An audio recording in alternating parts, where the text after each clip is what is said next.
Hi everyone, I'm Nancy Regan, and in this video I'm going to share one of the biggest pitfalls when it comes to reliability-centered maintenance.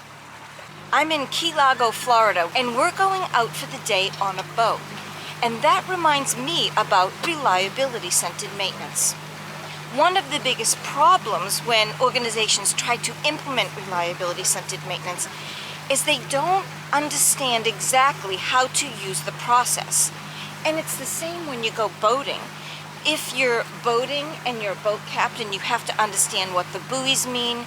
You have to understand where you can and where you can't go. You have to be very aware of the depth of the water where you're boating, because if you don't and you go in the wrong place, it could turn out really bad and make a bad outcome for your vacation.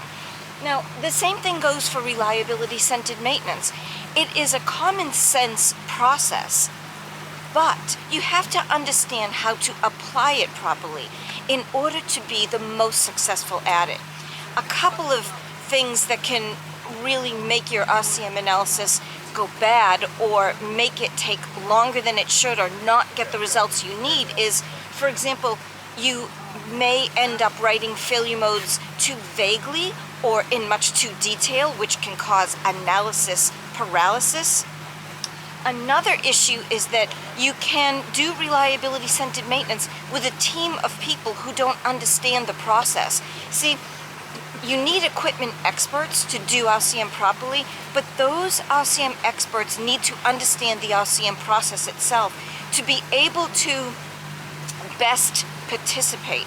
See, RCM has its own language, like P2F intervals and potential failure conditions and MTBF. And if the people executing reliability-centered maintenance don't understand that language, you're not going to be able to get the best results.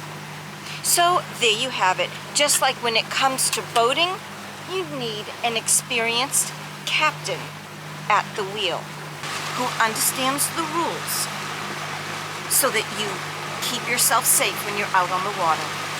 I'm Nancy Regan. Thank you for watching.